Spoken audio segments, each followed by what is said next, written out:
এখন গাঁৱত ৰঞ্জিত নামৰ এজন খৰিকটীয়া আছিল। তেওঁ ভগৱান শিৱৰ পৰম ভক্ত আছিল। কিন্তু ৰঞ্জিতৰ পত্নীয়ে লিলিয়ে ভগৱানক বিশ্বাস নকৰিছিল। কিন্তু ৰঞ্জিতে দিনে ৰাতিয়ে মহাদেৱক প্ৰাৰ্থনা কৰিছিল যে তাৰ পত্নীয়ে সৎ বুদ্ধি পায় আৰু যাৰ বাবে তাইও পূজা অৰ্চনা কৰে।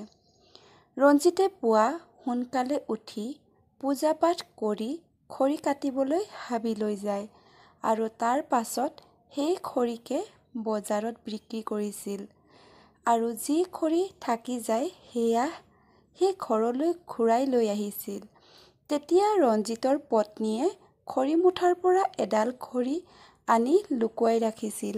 তাই এনেদৰে কৰিছিল কাৰণ তাই সেই লুকুৱাই ৰখা খৰি জমা কৰি বিক্ৰী কৰি নিজৰ বাবে সাজোন কাচোনৰ বস্তু ক্ৰয় কৰিছিল।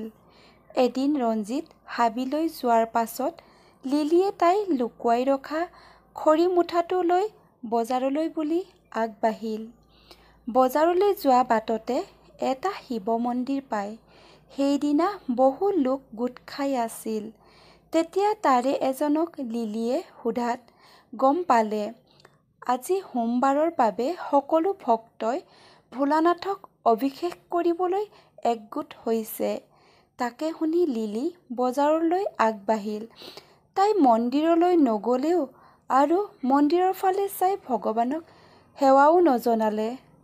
লিলিয়ে সেই ঠাইৰ পৰা আগুৱাই আহিলত এজোপা গছৰ তলত এগৰাকী মহিলাক লিলিয়ে লগ পালে।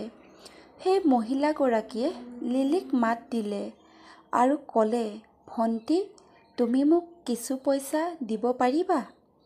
মই বহুত দৰিদ্ৰ হয়। সেই মহিলাগৰাকীৰ কথাত লিলিৰ তাইৰ ওপৰত দয়া উপজিল আৰু লিলিয়ে পইচা দিবলৈ ল'লে। তেতিয়া লিলিয়ে সেই মহিলাগৰাকীক সুধিলে, তোমাক এই পইচা কিয় লাগে? কি তুমি ভোকত আছা? তেতিয়া সেই মহিলাগৰাকীয়ে ক'লে, ভণ্টি, মই 2 দিন ধৰি একো খোৱা নাই। কিন্তু মই এই পইচা নিজৰ বাবে বিচৰা নাই।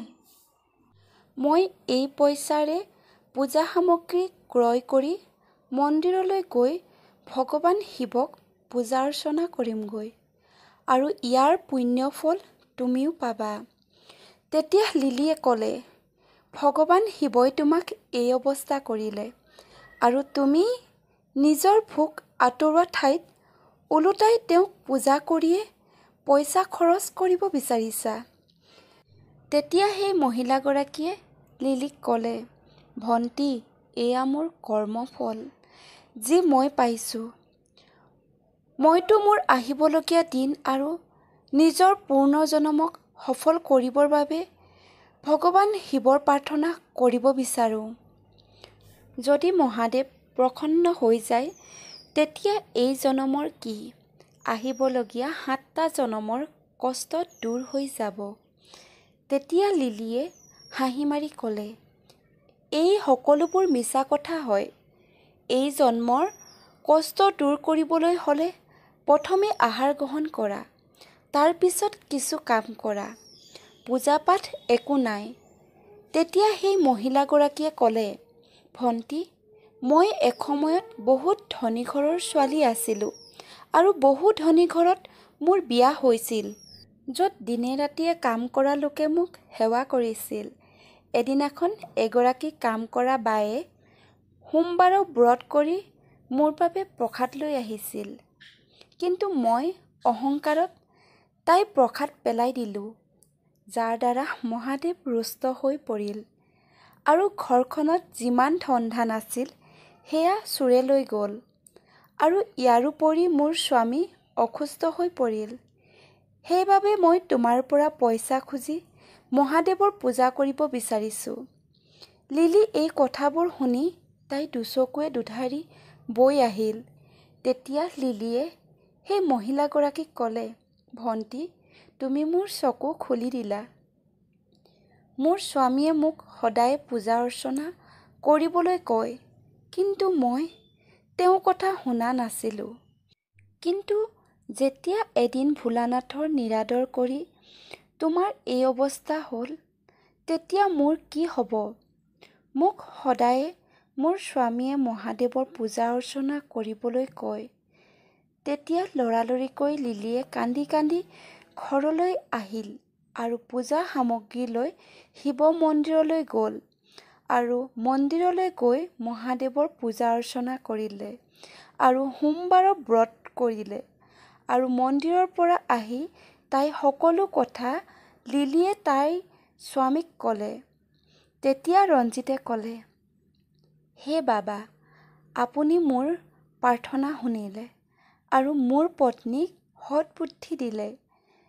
এতিয়া আপোনাৰ সেৱা শুশ্ৰূষা কৰিলে আমাৰ দুয়োৰে জীৱন সফল হ'ব।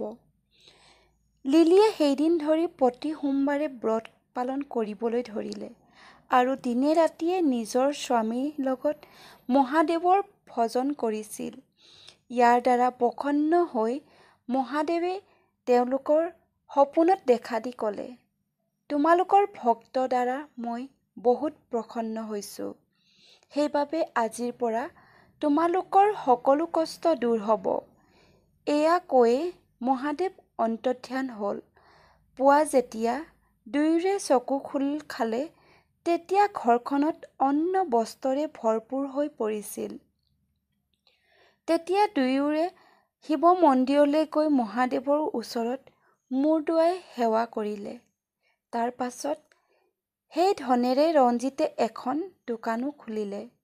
এনেদৰে মহাদেৱৰ কৃপাত লিলি আৰু ৰঞ্জিতৰ সকলো দুখ কষ্ট দূৰ হ'ল।